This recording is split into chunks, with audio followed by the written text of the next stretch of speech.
All right, today we're jumping into a story that has all the makings of a corporate thriller. We're talking $1 billion valuation, a totally shocking collapse, and a really controversial figure right at the center of it all.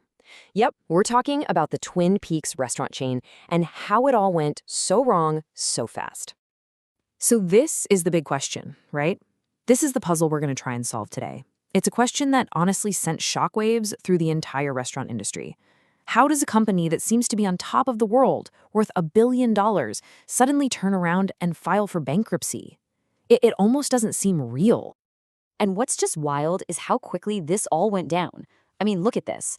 In 2025, Twin Hospitality Group goes public. They're valued at a whopping $1 billion. Then, just 1 year later, bam, January 2026, they're filing for Chapter 11 bankruptcy. From a $1 billion IPO to bankruptcy in just 12 months. That is an absolutely stunning collapse. Okay, so what does this bankruptcy thing actually mean? It's really easy to hear that word and just assume, well, that's it, it's over. But that's not quite the whole story here. See, the company filed for Chapter 11, and that's a really important detail. This isn't about liquidation, padlocking the doors for good. It's about reorganization. The whole point is to restructure their debt, get their finances in order, all while keeping the business running. So for right now, all 114 locations are supposed to keep operating like normal. And here's the official word from the top. The CEO, Andy Wiederhorn, put out a statement basically saying it's business as usual.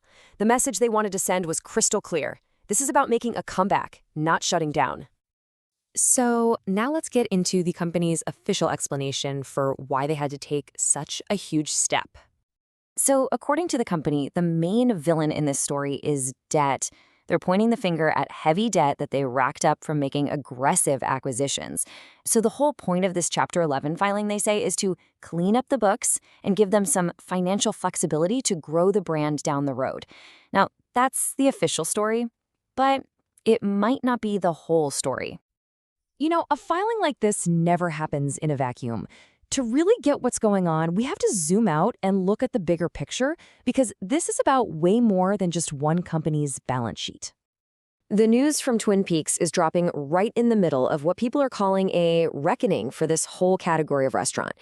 Consumer tastes change, culture shifts, and any business that doesn't adapt, well, they can get into some serious trouble. And this right here really shows a major fork in the road for the industry. On one side, you have Twin Peaks, and they seem to be doubling down on their sports bar experience. But on the other side, you've got their biggest competitor, Hooters, and they're doing a complete pivot. They're calling it a re-Hooterization to get back to their old-school beach hangout vibe. So you have two giants in the exact same space taking completely different roads into the future. But to really, really understand what might be happening behind the scenes at Twin Peaks, you have to look beyond the industry trends and the financial reports. You have to look at the person in charge. And this is where the story takes a really critical turn. Because the CEO, Andy Wiederhorn, has a personal history that adds a whole new and very complicated layer to this entire bankruptcy situation. Okay, so sources report that back in 2004, he actually served 14 months in federal prison. This was after he pleaded guilty to filing a false tax return, among other charges, and he also paid a $2 million fine. Then, much more recently, in 2024, he was under a federal indictment for alleged fraud and money laundering. Now, and this is a really important point, those more recent charges were dropped by the Department of Justice in July of 2025.